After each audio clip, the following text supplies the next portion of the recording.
शुरुआत में मिस्र की धरती बहुत सुंदर थी। नील नदी की कल कल करती धारा के किनारे मिस्र के लोग रहते थे। वहीं पर एक राजा था, फिरौन। वो अपने आप को भगवान मानता था। वो कहता था, मैं ही तुम्हारा सबसे बड़ा मालिक हूं, मैं ही ईश्वर हूं। लोग उससे डरते थे, कोई उसकी बात का विरोध नहीं करता था।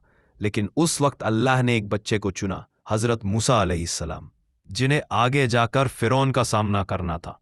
फिरौन को यह खबर लगी कि एक बच्चा पैदा होगा जो तेरी हुकूमत खत्म करेगा। यह सुनकर फिरौन ने हुक्म दिया, हर नवजात लड़के को मार दिया जाए। मगर अल्लाह की योजना कुछ और थी।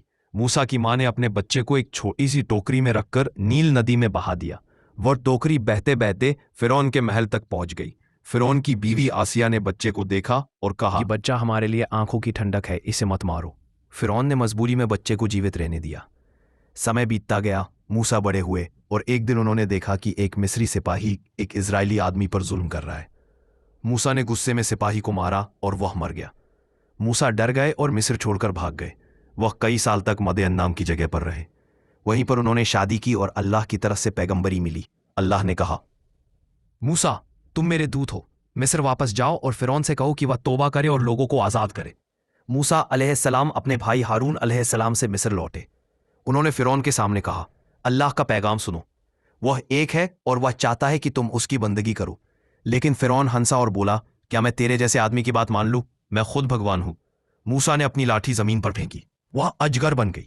उनका हाथ चमकने लगा, सफेद रोशनी जैसा। लेकिन फिरौन ने कहा, यह तो जादू है।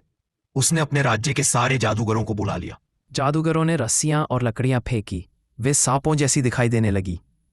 मगर जब मूसा ने अपनी लाठी फेंकी, वह सारे सांपों को निगल गई। जादूगर समझ गए कि यह जादू नहीं, अल्लाह का करिश्मा है। उन्होंने सजदा किया और कहा, हम मूसा और हारून के रब पर ईमान लाए। यह सुनकर फिरौन गुस्से से लाल हो गया। उसने कहा, मैं तुम्हें सूली पर चढ़ा दूंगा। लेकिन मूसा ने कहा, अल्लाह का हुक्म जरूर पूरा होगा।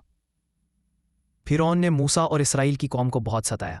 अल्लाह ने मिस्र पर कई आजाब भेजे, मेंढकों का तूफान, टिड्डियां, खून से भरा पानी, कीड़े और सूखा। हर बार फिरौन कहता, मूसा अपने रब से दुआ करो, मैं छोड़ दूंगा। लेकिन जब तक आजाब हटता, वह फिर वादा तोड़ देता। आखिरकार अल्लाह ने हुक्म दिया कि मूसा, अपने लोगों को रात के समय मिस्र से निकाल लो। मूसा अलैहिस्सलाम ने इसराइलियों को लेकर समुद्र की ओर कूच किया। जब फिरौन को खबर लगी तो वह अपने सैनिकों के साथ पीछा करने लगा। जब मूसा समुद्र किनारे पहुंचे, लोग डर गए, अब तो हम पकड़े जाएंगे। मूसा ने कहा, नहीं, मेरा रब मेरे साथ है, वो मुझे रास्ता दिखाएगा। अल्लाह ने हुक्म दिया, अपनी लाठी समुद्र पर मारो, और समुद्र दो हिस्सों में बंट गया। दोनों ओर पानी की दीवारें खड़ी हो गई और बीच में सूखी राह बन गई। मूसा और उनकी कौम उस रास्ते से निकल गई। फिरौन ने भी उसी रास्ते से पीछा किया, लेकिन जब वो बीच में पहुंचा, अल्लाह ने समुद्र को मिला दिया। पानी की लहरें उठी और फिरौन और उसकी फौज डूब गई। डूबते वक्त फिरौन चिल्लाया, अब मैं मानता हूं कि मूसा का रब ही असली रब है। लेकिन अब बहुत देर हो चुकी थी। अल्लाह ने कहा, अब तू ईमान लाता है, जबकि पहले तू बगावत करता था। और फिरौन का अंत हो गया। आज भी फिरौन की लाश मिस्र के म्यूजियम में मौजूद है, जो उस बात का सबूत है कि अल्लाह सबसे बड़ा है और जुल्म कभी नहीं टिकता। अल्लाह अपने बंदों को आज़ादी देता है और घमंड करने वालों को मिटा देता है।